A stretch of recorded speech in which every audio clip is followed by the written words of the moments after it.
Yo, what is up, guys? Today we're going to be checking out the OnePlus 6T versus the LG G7 Thinq. The 6T you can find for around $300 renewed, and the G7 you can find for around 200 to 50 renewed, and also I think around 300 bucks brand new, depending on if you get an unlocked or locked version.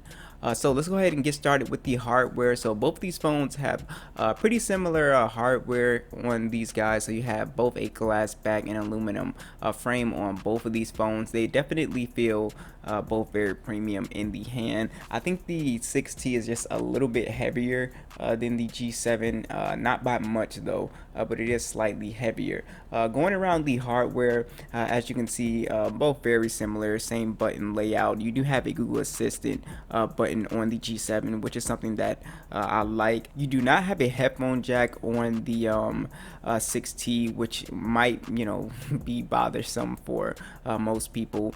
But if you're into the whole wireless headphone things, then it's not going to be a huge deal. But definitely for superior audio quality, you're going to need that headphone jack still, in my opinion. So you do have, standard one speaker on both of these guys as well, which we will get into the speaker comparison a little bit later. But as far as the hardware, they're both very nice. They both have pretty much the same body style as well. So you have the physical fingerprint scanner on the G7, which is slightly faster than the in-display fingerprint scanner on the 6T. And yeah, so they both work great, but just know it's going to be just like a hair faster, the physical one, but the in-display one is still very cool in my opinion. Now let's go ahead and talk about the display. So this is the tricky part. So you have a AMOLED display on the 6T. It's a 6.41 inch display. It is a 1080 by 2340, 402 for the PPI. On the G7 you have an IPS display. It's a 6.1 inch display, so slightly smaller, and you also have a 1440p resolution and 564 for the PPI, so a massive difference in resolution, most definitely when you're watching videos and overall just looking at the icons and text and everything. You'll see a huge difference on the G7, much more sharper. Where you'll see the difference is obviously the display size on the 6T, but the colors and everything are just much better, and it is brighter to me as well. So those are the two things you have to kind of trade off, resolution for the AMOLED panel with the really deep blacks and stuff like that, and also the bigger display. So that's a kind of a personal decision you have to make.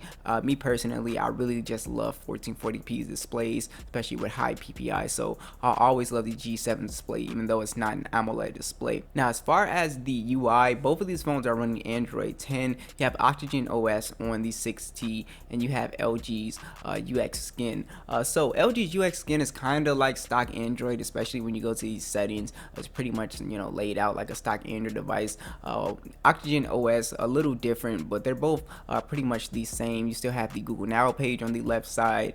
The drop down menu has a lot of the same settings as well. You have your screen recording and stuff like that on here, so you're not going to be lacking a lot of stuff when it comes to features. I do think the Oxygen OS is a little bit more customizable, but you do have a lot of stuff you can customize on the G7 as well in the settings menu. So overall for the OS, both very similar. I just think you have to choose between, do you want a more stock Android or do you want the Oxygen OS. You do get more updates with Oxygen OS in my opinion, just little minor minute updates, so that's definitely something to take into consideration. So I had the Snapdragon 845 on both of these phones as well. 4 gigs of RAM on the G7 base model and 6 gigs of RAM on the 6T base model.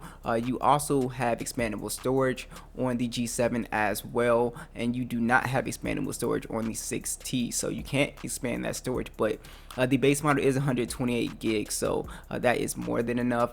So as far as speed and performance, they're both pretty much the same. As you can see, the 6T is just slightly faster, and I will show you guys the Geekbench scores as well, but overall it's just a hair faster. You won't really notice it in real life, but let's go ahead and cut to the Geekbench score so I can show you that. Alright guys, as you can see on the Geekbench score here, very close scores, but we can see that the 6T did better than the G7 here. As you can see all the specs right here, Android 10, same 845 processor, blah blah blah. As you can see, 516, 2378, 517.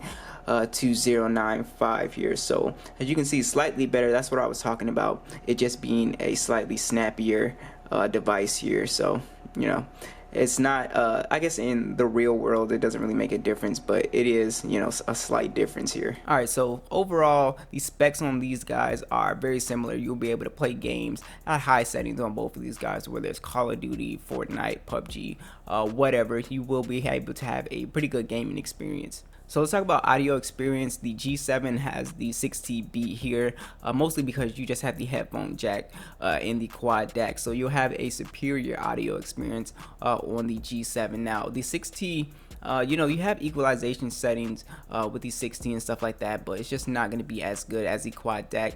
And let's go ahead and cut to the speaker comparison so I can show you that as well. First.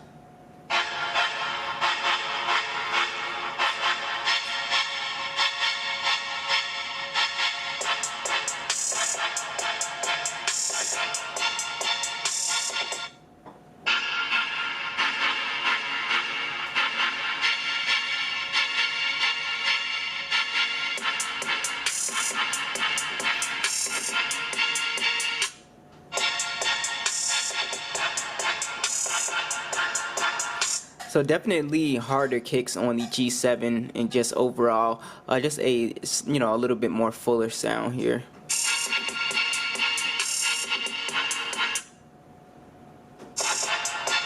Yeah, definitely just a little bit more crisp. Alright, so let's go ahead and talk about just some little additional features. You have NFC on both of these guys as well. So for mobile payments, you know, you have a check mark there. You do have an IP rating on the G7, and you have no IP rating on the 6T. So if you get it wet, it most likely, you know, won't survive as good as like the G7 getting wet. So let's talk about the camera. So you have a dual camera setup on both of these phones. On the 6T, you have a 16 megapixel wide and a 20 megapixel wide, which is really a depth sensor, so this does not have the ultra wide. And on the G7, you have a 16 megapixel standard and a 16 megapixel ultra wide. Both these phones shoot in 4K, and as you can see, I definitely prefer the 6T's pictures here. The colors are definitely a little bit more natural. Both photos have good detail to them, but overall I just think the dynamic range and just detail of the photos just look slightly better on the 6T here. Now let's go ahead and talk about the battery situation. So you have a 3000 milliamp battery on the G7, 18-watt fast charging with wireless charging as well. So that is something that the 6T lacks. It has no wireless charging, but you do have a bigger battery, a 3700 milliamp battery. It does charge slightly faster at 20 watts on the 6T. My battery experience has been pretty good on both of these phones. You can definitely get through a day. I just feel like I'm getting slightly better battery life on the G7 here. I feel like I'm getting well, we've already done a battery drain test, but if you use it lightly, you can get around 6 hours to 30 minutes to 7 hours. And on the 6T, you're getting around 6 hours, but you can get 6 hours and 30 minutes. It just depends on how you're using it, but you can definitely get through a day on both of these phones. So thanks for watching. I will catch you guys in the next one.